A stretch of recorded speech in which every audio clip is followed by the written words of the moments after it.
So hi, welcome to the episode number 4. So मागच्या 3 एपिसोड्समध्ये आपण डिटर्मिनंट्स अँड मॅट्रायसेस हा कन्सेप्च्युअल फक्त पार्ट जो आहे टॉपिकचा स्टार्ट केलेला आहे.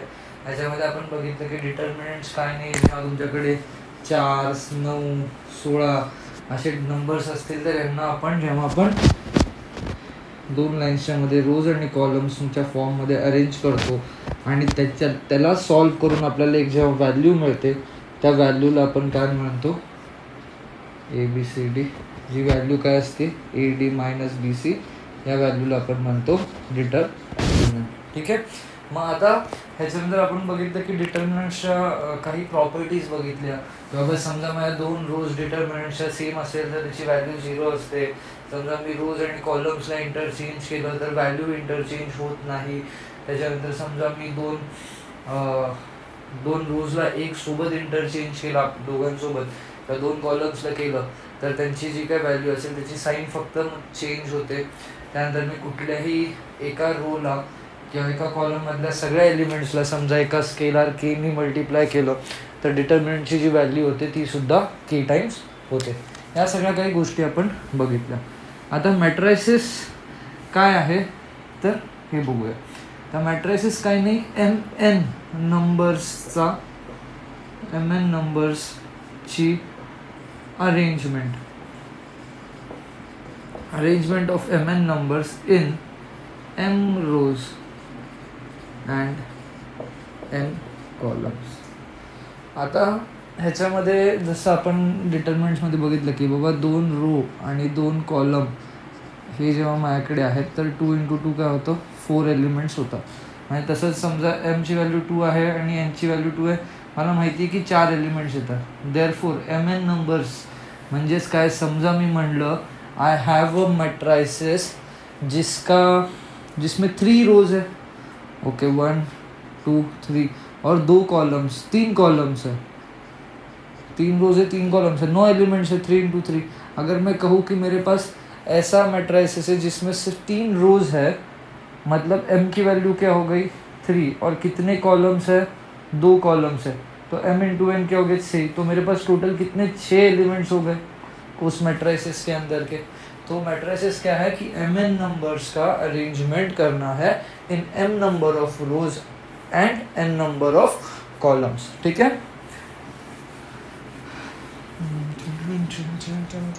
रब कर लेते हैं ये हम लोग. जैसे हमने फिर देखा था कि डिटर्मिनेंट का एक ऑर्डर होता है, वैसे ही मैट्राइसिस का भी एक ऑर्डर है. मैट्राइसिस का ऑर्डर भी सेम वे, मैट्राइसिस ए को मैं रिप्रेजेंट करता हूँ ऐसे रेक्टेंगुलर ब्रैकेट से और कहता हूँ 2 × 2, और it might be M × N. Generalise कर लेते हैं, जहाँ पे M क्या बताएगा, number of rows, and N क्या बताएगा, नंबर ऑफ कॉलम्स. ठीक है.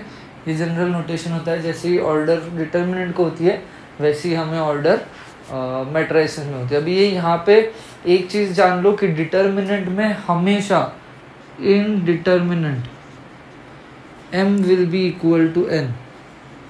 नंबर ऑफ रोज और नंबर ऑफ कॉलम सेम होने चाहिए, तभी डिटर्मिनेंट ढूंढेंगे.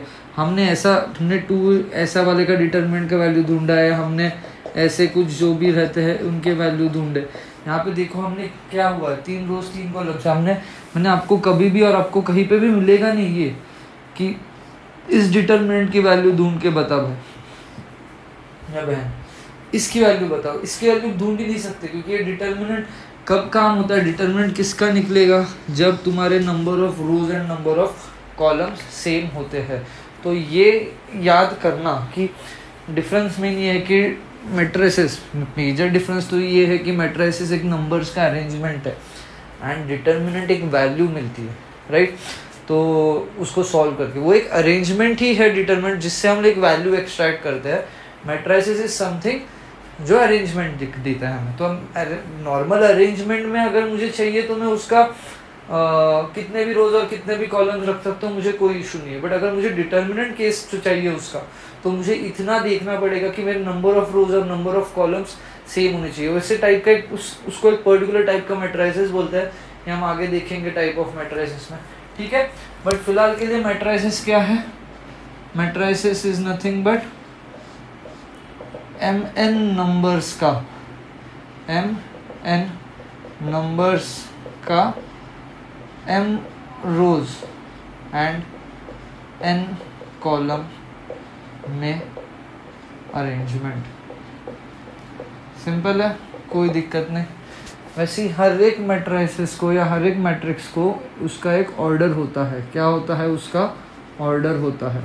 ऑर्डर क्या होता है? m into N. एम कहाँ क्या है? रोज। n क्या है?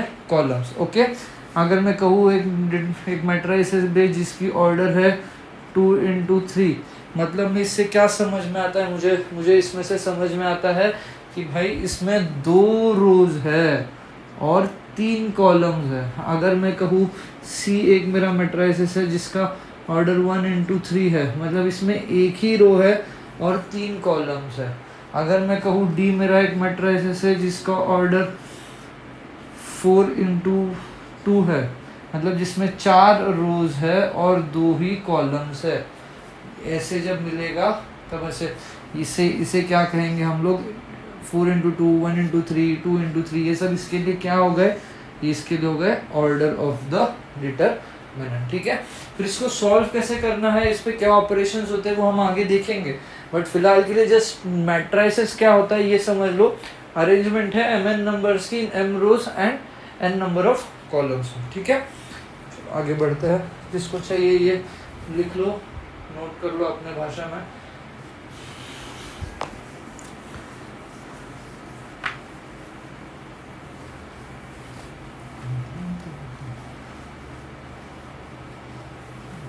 अभी हेडिंग डाल देते हैं type of matrices. Type of matrices. पहला type row matrix. Row matrix क्या लगता है आपको, क्या होगा? क्या लगता है आपको? रो मैट्रिक्स नाम से ही समझ आना चाहिए। रो मैट्रिक्स मतलब क्या? ऐसा मैट्रिक्स जिसमें एक रो होती है, बस जिसमें सिर्फ एक रो चाहिए। मतलब C क्या हो गया? पहला नंबर क्या दर्शाता है ऑर्डर में का? ऑर्डर में का पहला नंबर दर्शाता है नंबर ऑफ रोज। तो इसमें हमेशा ये क्या होना चाहिए? 1 ही होना चाहिए। और यहाँ पे क्या चलेगा? n। ऐसा कोई भी मैट्रिक्स, एनी मैट्रिक जिसका ऑर्डर 1 इंटू n है, वो कौन बन जाएगा? वो बन जाएगा रो मैट्रिक्स। समझिए बात। m इंटू एन ऑर्डर क्या दर्शा रही थी? m दर्शा रहा था नंबर ऑफ रोज, n दर्शा रहा था नंबर ऑफ कॉलम्स। अभी यहाँ पे जब रो एक ही है तो m की वैल्यू 1 ही होने वाली है हमेशा, वो कभी भी चेंज नहीं होगी। सही है, तो ऐसे ऑर्डर का जो भी डिटरमिनेंट मैट्रिसेस आपको मिलेगा 1 इंटू एन का, उसे हम क्या कहेंगे? Row matrix. एग्जाम्पल लिख लो भाई 1 2 3 4, इसका ऑर्डर क्या हो जाएगा? 1 इंटू 4। डी पकड़ लो 2 1 3 1 2, इसका ऑर्डर क्या हो जाएगा? 1 इंटू 3। खत्म। यहाँ पकड़ लो, ई पकड़ लो 1 2, इसका ऑर्डर क्या हो जाएगा? 1 इंटू। समझ में आया रो मैट्रिक्स क्या है? पॉज करके नोट डाउन कर लें। कुछ टफ बात नहीं है, सिंपल सी चीजें है। फिर मैट्रिसेस तो आगे जाके 12th में खुलेगा आपके लिए। एडजॉइंट जब करेंगे हम लोग, एडजॉइंट के प्रॉपर्टीज होंगे।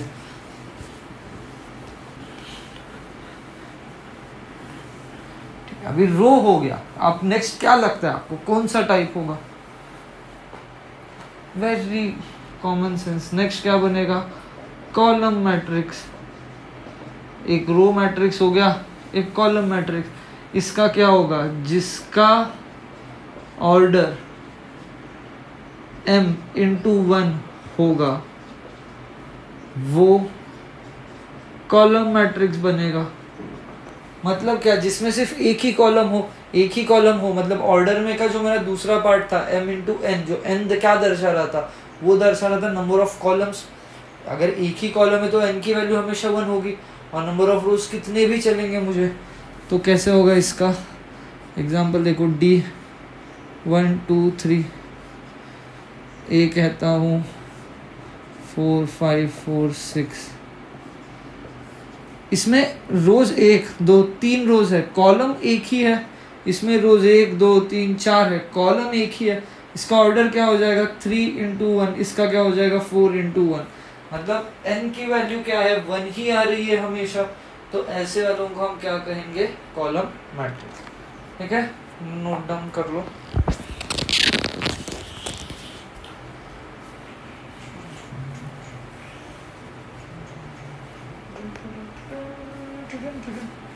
ठीक है, चलो रख कर लेते हैं,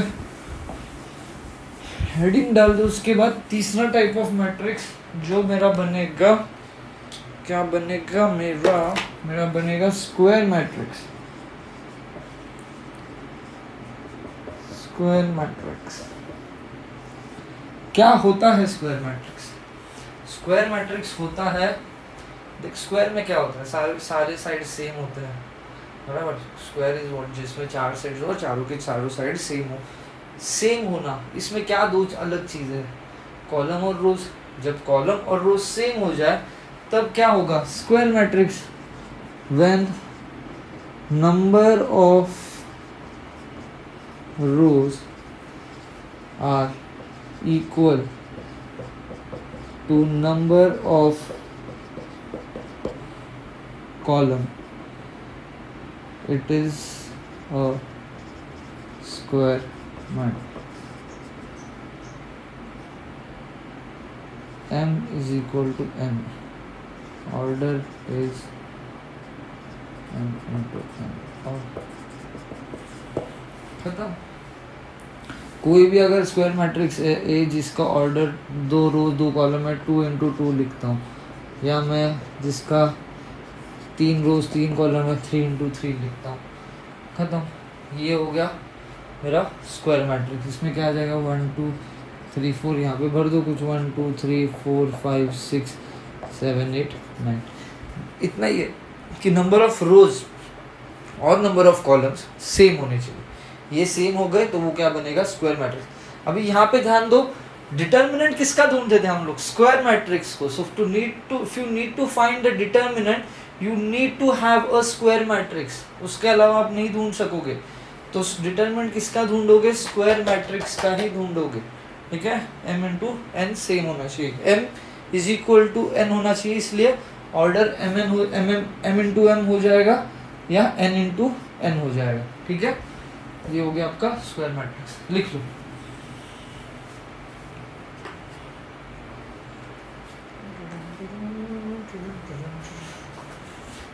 इसके बाद दूसरा आएगा डायगोनल मैट्रिक्स।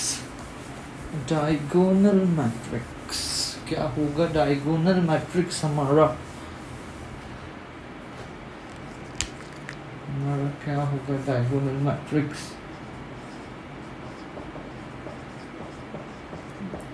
डायगोनल मैट्रिक्स क्या होता है, अ स्क्वायर मैट्रिक्स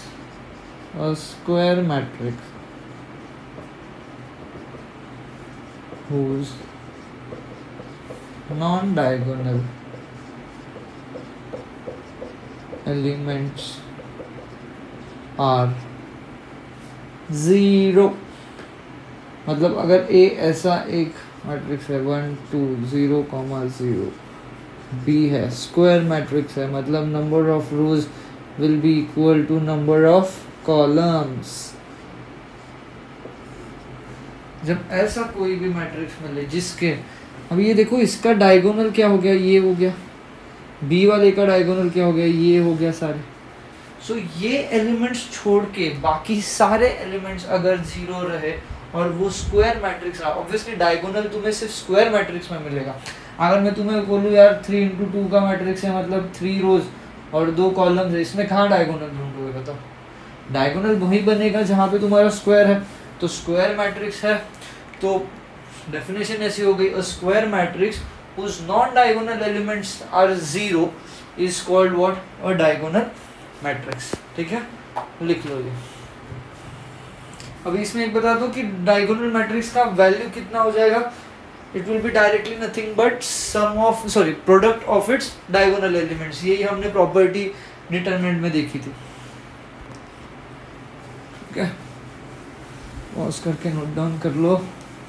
इजी चीज़ें हैं ये, इसमें कुछ मुश्किलाहट नहीं होनी चाहिए अपने को समझने में, बेसिक कंसेप्ट है। अभी आते हैं स्केलर मैट्रिक्स।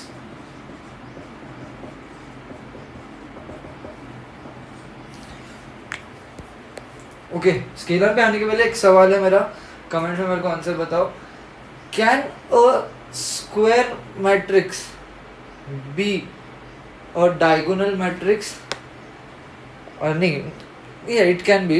Question ऐसा है, is every square matrix a diagonal matrix? Yes or no? And दूसरा क्वेश्चन है, is every diagonal matrix a square matrix? Okay, yes or no? ये आप दोनों क्वेश्चंस के कमेंट में आंसर डालो।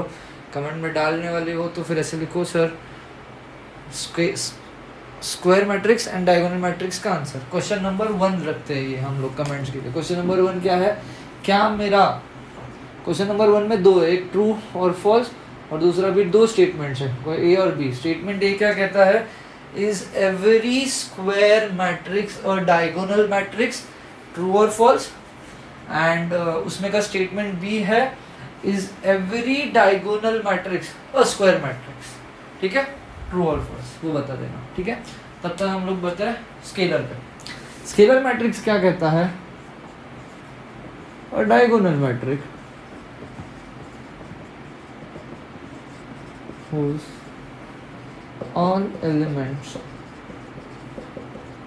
all diagonal elements are same। मतलब अगर मैं B कहूँगा, ऐसा है 1 1 0 0, ये कहूँगा 5 5 5 0 0 0 0 0 0, यस बनेगा, ये बनेगा स्केलर मैट्रिक्स। डी मेरा लिखता हूँ 1 1 1 1 1 2 3 1 2 3 1 2 3 1 2 3। इसमें के डायगोनल जो भी है, डायगोनल एलिमेंट है पहले तो, कि डायगोनल के जितने भी है वो छोड़ के सब जीरो है। हाँ, मतलब ये डायगोनल मैट्रिक्स है। डायगोनल मैट्रिक्स है जिसके डायगोनल एलिमेंट सारे के सारे सेम हो, इसके सारे के सारे 1 है, इसके सारे के सारे 5 है, तो ऐसे मैट्रिक्स को मैं क्या कहूँगा? Scalar matrix. ठीक है, लिख लेना। यहाँ पे भी और एक question number 2, is every diagonal matrix a scalar matrix, true और फॉल्स। एंड दूसरा, is every scalar matrix a diagonal matrix, is every scalar matrix a diagonal matrix. ठीक है, नोट डाउन कर लो और ये दो क्वेश्चंस का आंसर कमेंट में बताओ मुझे। कहाँ है हमारा रब करने का टॉवेल? ओके, चलो ये हमारा हो गया, स्केलर हो गया, रो हो गया, कॉलम हो गया, डायगोनल हो गया, स्क्वायर हो गया। अभी कौन सा करना है हमें? Unit matrix. अब एक करते हैं यूनिट मैट्रिक्स। यूनिट मैट्रिक्स क्या होता है? यूनिट मैट्रिक्स क्या होता है? अ स्क्वायर मैट्रिक्स, स्क्वायर भी नहीं, डायगोनल मैट्रिक्स,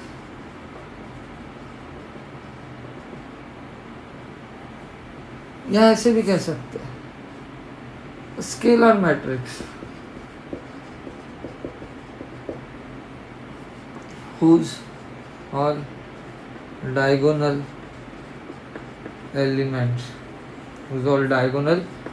elements are 1।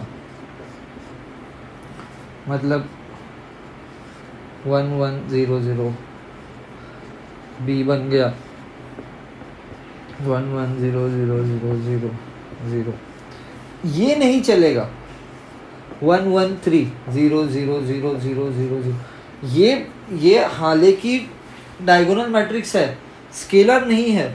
अगर ये तीनों के तीनों 3 होते या तीनों के तीनों 1 होते तो वो स्केलर होता। बट हमें यूनिट के लिए क्या चाहिए कि तीनों के तीनों भाई 1 ही होने चाहिए, उसके अलावा कोई नहीं चलेगा। तो इसमें एक अलग है, तो this is not what my unit matrix में unit matrix is what, one A और बी है, ठीक है। जनरली यूनिट मैट्रिक्स को हम डिनोट करते हैं, यूनिट नहीं तो हम इसे आइडेंटिटी मैट्रिक्स भी कहते हैं। आइडेंटिटी मैट्रिक्स को हम जनरली डिनोट करते हैं, आई से डिनोट करते हैं, सॉरी, आइडेंटिटी जिसको जनरली डिनोट करते हैं,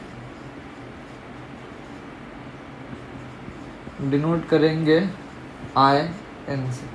आई एन क्या हो गया, N is nothing but your order, और आई क्या है तुम्हारा, जो भी तुम्हारा स्टैंडर्ड नोटेशन है आइडेंटिटी मैट्रिक्स के लिए। मतलब अगर मैं I3 लिखूँ तो मतलब क्या हो जाएगा, आइडेंटिटी मैट्रिक्स जिसका ऑर्डर 3×3 है, ठीक है, क्लियर है, लिख लो ये।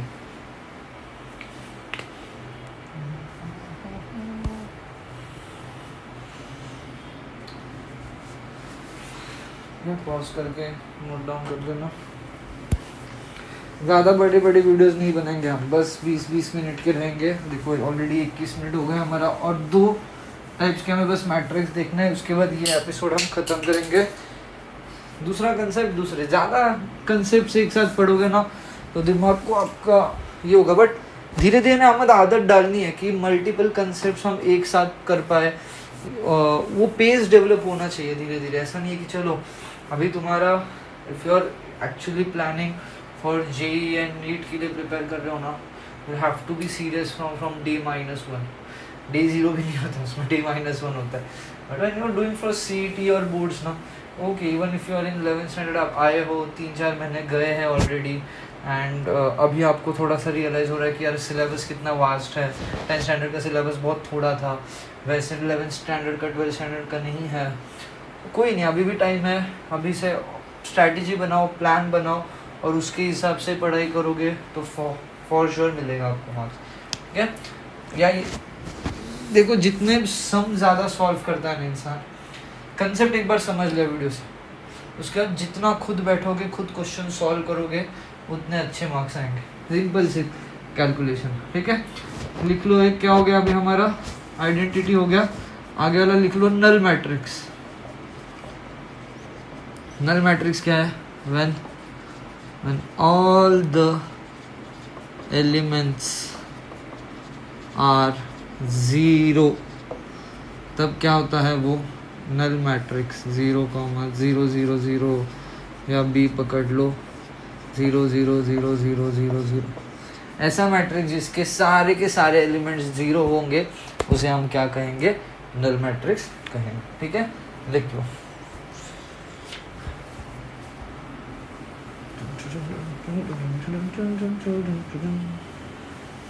लास्ट के 2 पार्ट्स, एक है अपर ट्रायंगुलर मैट्रिक्स।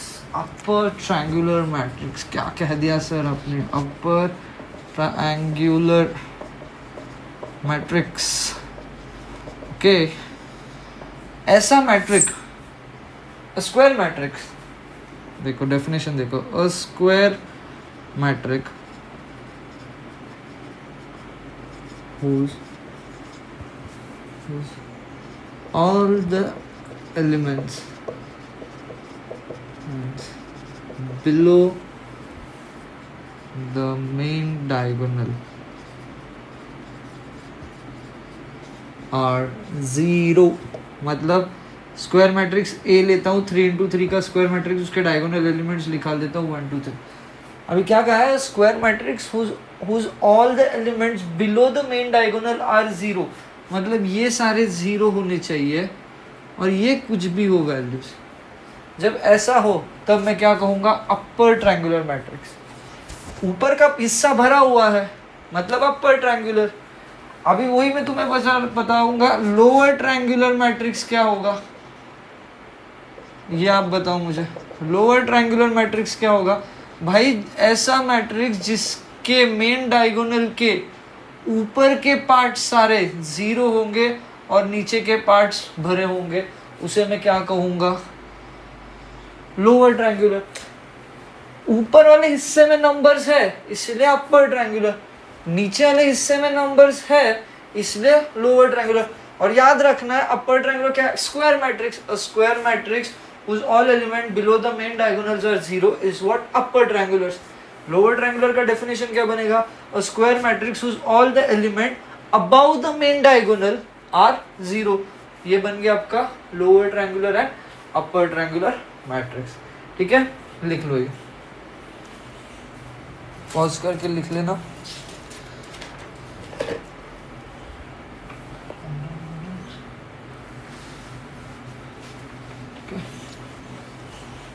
ज़्यादा टफ पार्ट नहीं है आज एकदम इजी ऊपर की मलाई खाएंगे आज सिर्फ. ठीक है, ओके. अभी लिख लो singular matrix. Singular matrix. Singular matrix कौन सा मैट्रिक्स है? सिंगुलर मैट्रिक्स कौन सा मैट्रिक्स है? तो हो जाएगा A is called a singular matrix if determinant of A is 0. कोई भी एक मैट्रिक्स एग्जांपल ले लेते हैं हम लोग. 5 - 3 2 4. 5 - 3 2 4. ठीक है, ये लेने का एग्जांपल. ठीक है, अब ये एग्जांपल लेते हैं. इसमें ए की वैल्यू देखो क्या है. एक तो मैट्रिक्स दिया है 2 × 2 का. इसके डिटर्मिनेंट की वैल्यू क्या आएगी?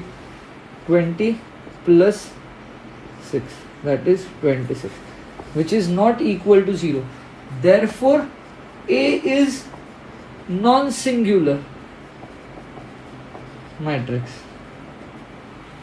अगर मैंने कहा यहाँ पे इफ ए इज 1 2 1 3 4 5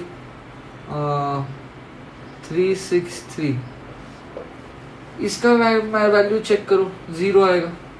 0 कैसे आएगा सर? इतने फटक से आपने कैसे बोला? अरे पगले, तीसरे रो में से 3 कॉमन ले, क्या बचेगा? 1 2 1 बचेगा अंदर. ऊपर का रो भी 1 2 1, नीचे का रो भी 1 2 1, तो 2 रो सेम हो गया डिटरमिनेंट के, तो वैल्यू क्या हो गया? 0 हो गया ना. तो अगर ऐसा केस है कि डिटर्मिनेंट का वैल्यू 0 आ रहा है, तो मैं क्या कहूँगा? वो कौन सा है? सिंगुलर.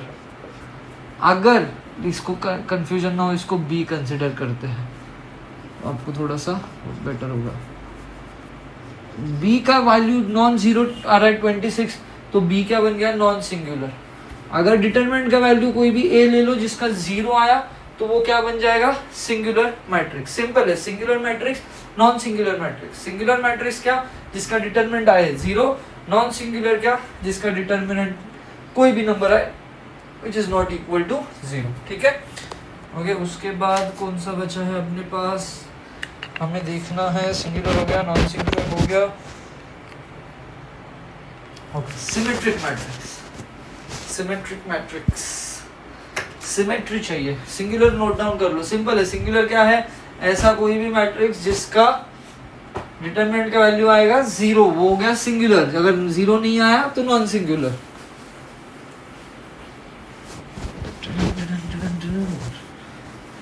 सिमेट्रिक मैट्रिक्स, नाम में ही सब समझ में आ रहा है अपने को कि सिमेट्री है भाई किसी में. तो सिमेट्रिक मैट्रिक्स. इंग्लिश थोड़ी गड़बड़ है गाइस, तो संभाल लेना बस. ठीक है, कंडीशन के हिसाब से देखते चलो. अगर एक मैट्रिक्स है, मैट्रिक्स ए, उसके एलिमेंट्स ए आई जे से रिप्रेजेंट करूंगा. Okay, if A I J is equal to A J I, then A is symmetric. क्या कह रहा है भाई ये बच्चा? क्या कह रहे हो सर आप? अब समझ में नहीं आ रहा है क्या ऐसा? ए I J is equal to A J आई, ये सब नहीं समझे जा. एग्जाम्पल लेके देखो. बी लेता हूँ 1 2 3 4 5 6. ओके, अभी एलिमेंट्स देखो कैसे हो जाएंगे इसके. B1 B11 B12 B13 B21 B22 B23 B31 B32 B33. अभी यहाँ पे देखो कि यहाँ पे क्या कहा है? ए I J should be equal to A J आई. तो B11 will be equal to B11, ठीक है, कोई इशू नहीं। B12 के लिए क्या होगा, B21, मतलब ये और ये सेम चाहिए, मतलब ये क्या चाहिए, 2। फिर B13 के लिए कौन इक्वल चाहिए, B31, मतलब ये और ये, मतलब ये 3 है तो ये भी 3 चाहिए। B22 के लिए कोई वही कहानी। B23 के लिए क्या होगा, B23 के लिए 3 2 हो गया, मतलब ये 6 है तो ये भी 6। अगर ऐसा रहा तो मैं क्या कहता हूँ, सिमेट्रिक मैट्रिक्स है। देखो इसको कैसे याद रखना है तुम्हें, आपको एक सेकंड देखो, ये सर्कल एलिमेंट, ये एलिमेंट, ये एलिमेंट, ये ट्रायंगल और ये ट्रायंगल और ये स्क्वायर और ये स्क्वायर, ये एलिमेंट्स अगर सेम रहे, सेम रहे ये एलिमेंट्स, तो क्या होगा, तो वो बनेगा सिमेट्रिक मैट्रिक्स। क्लियर है। इसका ही आगे थोड़ा सा बड़ा भाई है जो है skew symmetric. Skew symmetric matrix क्या है, कुछ नहीं, एकदम आसान। स्क्यू सिमेट्रिक्स के क्या है, in matrix A if Aij is equal to minus Aj, खत्म। मतलब क्या, अगर मैं कहूँ B के ऊपर के एलिमेंट्स 1 2 3 4 6 5 ये लेता हूँ, तो अगर मुझे इसको स्क्यू सिमेट्रिक बनाना होगा तो ये 2 का यहाँ -2 बनेगा, ये 3 का यहाँ -3, ये 6 का यहाँ -6, खत्म। इतना हुआ, बात खत्म। मतलब क्या, A12 should be equal to -A21। अगर A12 का वैल्यू 2 है, A21 का क्या आना चाहिए, -2, हो गया माइनस से। अगर ऐसा आया तो मैं उसको क्या कहता हूँ, symmetric matrix, sorry skew symmetric. अगर साइन उल्टा आया है तो स्क्यू सिमेट्रिक, अगर सेम आया तो सिमेट्रिक, सेम आया तो सिमेट्रिक, डिफरेंट आया तो स्क्यू सिमेट्रिक्स। क्लियर है बात। एलिमेंट्स कौन से है इस पिक्चर में, Aij is equal to Aj अगर रहा तो symmetric matrix, and Aij is equal to -Aj रहा तो वो बनेगा स्क्यू सिमेट्रिक मैट्रिक्स। ठीक है, पॉज करके नोट डाउन कर लो।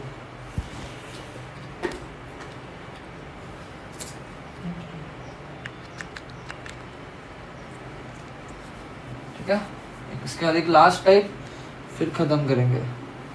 32 मिनट्स का ही हो गया है वीडियो, ज़्यादा देर आपके मुझे लेने नहीं है, बस उतनी ही उम्मीद रहेगी।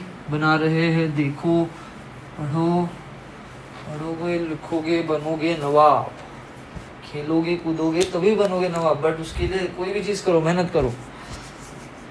Okay, last and not the least, transpose matrix. Okay, if I say if A is a matrix, then transpose of A is obtained by interchanging rows and columns of matrix A। क्या कही है बात sir आपने, इतने English में मत समझाओ, एक सिंपल भाषा में देखो, एग्जाम्पल की भाषा। 1 2 3 4, अगर ये मेरा मैट्रिक्स A है, अगर मुझे इसका A ट्रांसपोज करना होगा तो कुछ नहीं, सिर्फ रोज को कॉलम, कॉलम को रोज, स्केल खत्म। अगर A मेरा मैट्रिक्स है ऐसा 3 1 1 4 2 4 5, इसका ट्रांसपोज क्या बनेगा, इसका कॉलम बना रो, रो बना कॉलम, 3 2 4 1 2 5, खेल फिनिश, सिंपल। इसका ऑर्डर क्या, 3 into 2, इसका ऑर्डर क्या, 2 into 3, रोज बन गया कॉलम, कॉलम बन गया रोज, रोज बन गया कॉलम, कॉलम बन गया रोज। ऐसा करोगे तो जो भी मैट्रिक्स दिया है उसका ट्रांसपोज मिल जाएगा। क्लियर है, नोट डाउन कर लो। उसके बाद अभी आपको आपके टेक्स्ट बुक में की बोर्ड्स की बात कर रहा हूँ, स्टेट बोर्ड की, उसमें आपका एक्सरसाइज 4.4 सॉल्व हो जाना चाहिए। ओके, नेक्स्ट एपिसोड में आएंगे हम लोग, दो छोटी चीजें पढ़ेंगे। एक है addition and subtraction of matrix, very very very very easy, चुटकी का खेल। एंड उसके बाद एक मस्त कंसेप्ट है product of matrices. Product of matrices काम की चीजें बहुत लगने वाली है, कुछ नहीं, एक सिंपल ट्रिक है उसमें, 2 कदम आगे 2 कदम नीचे, आगे बढ़ो नीचे कूदो, आगे बढ़ो नीचे कूदो। ये सेंटेंस याद रहा तो मैट्रिक्स मल्टीप्लिकेशन दिमाग में घुस जाएगी आपके, ठीक है। नेक्स्ट एपिसोड में देखेंगे। अगला एपिसोड आने तक प्लीज 4.4 तक खत्म करना सारे एक्सरसाइज सॉल्व करने में। उसमें के कुछ डाउट्स आए आपको तो मुझे कमेंट्स में डालो, उसका एक स्पेशली वीडियो बनाता हूँ मैं वो क्वेश्चंस का, ठीक है। Thank you.